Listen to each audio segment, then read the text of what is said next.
Hello, my YouTube family. Today we discuss about agreement which are not contract.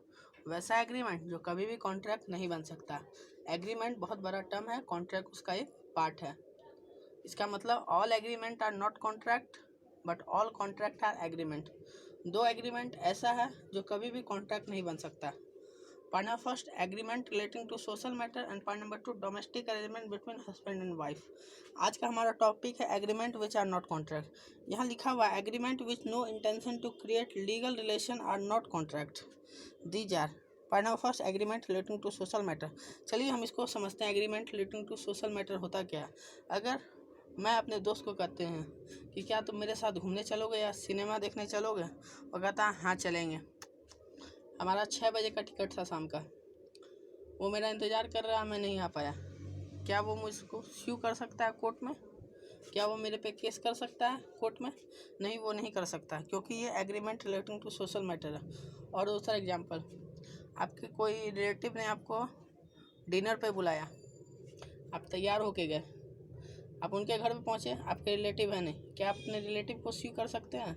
नहीं कर सकते हैं, क्योंकि ये ऐसा एग्रीमेंट है जिसमें क्रिएट लीगल रिलेशन नहीं हो रहा है, लीगल रिलेशन क्रिएट नहीं हो रहा है। तो वही इसमें लिखा गया है agreement relating to social matter and agreement between 2 person to go together cinema. दो व्यक्ति में एग्रीमेंट हुआ था कि वो घूमने या सिनेमा में जाएंगे। Does not create legal obligation, कोई लीगल ऑब्लिगेशन क्रिएट नहीं होता। अगर वो नहीं जाए तो आप उसको लीगल पेनल्टीज के लिए इश्यू नहीं कर सकते हैं। If I promise to be your dinner, अगर मैंने आपके साथ प्रॉमिस किया कि हम लोग खाने पे चलेंगे और मैं अपना प्रॉमिस नहीं निभा पाया, क्या आप मुझे केस कर सकते हैं? नहीं कर सकते हैं, because does not create legal obligation. इसमें लीगल ऑब्लिगेशन नहीं था, लीगल रिलेशन नहीं था। और हमारा दूसरा केस, अब हम कि आगे बढ़ रहे हैं दूसरे केस की ओर। आप हमारा दूसरा केस देख सकते हैं। इसमें लिखा हुआ domestic arrangement between husband and wife. ये एक केस लो है, बेलफर वर्सेस बेलफर। इस केस लो में क्या घटना हुआ था वो मैं आपको बता देता हूँ। In this case, husband working in Ceylon, Ceylon एक जगह का नाम है, had agreed in writing to pay housekeeping allowances to his wife living in England. On receiving information that she was unfaithful to him, he stopped allowances held he was entitled to do so. This was a mere domestic arrangement with no intention to create legally binding relation, therefore there was no contract. चलिए हम इसको अब हिंदी में समझते हैं। एक case लो है बेलफर versus बेलफर।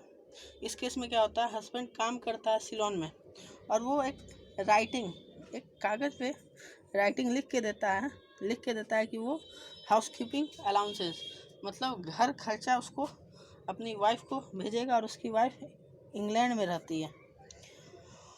उसके पति को कुछ इन्फॉर्मेशन मिलता है कि उसकी वाइफ उसके साथ चीट कर रही है, तो वो क्या करता है, हेल्ड ही वाज चीट करता है, unfaithful that she was unfaithful to him, he stopped allowances. वो जो मंथली अलाउंस उसको जो पे करता था वो स्टॉप कर देता है।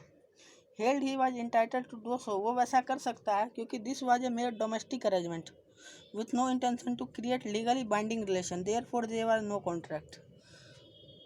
तो उसकी वाइफ उसको कोर्ट में जाके अगर स्यू करेगी तो कोर्ट भी इसमें कुछ नहीं कर सकता, क्योंकि ये दो एग्रीमेंट ऐसा है। Point number first, agreement relating to social matter and point number 2, domestic arrangement between husband and wife. ये ऐसा एग्रीमेंट है क्योंकि यहाँ पे लीगल रिलेशन नहीं क्रिएट हो रहा है, तो ये कभी भी कॉन्ट्रैक्ट नहीं बन सकता। आज का टॉपिक हमारा यहीं पे समाप्त होता है। जो लोग नए आए प्लीज़ हमारे चैनल को सब्सक्राइब कीजिए, शेयर कीजिए, लाइक कीजिए, और कोई भी डाउट हो तो कमेंट कीजिए। Thank you. जय श्री श्याम।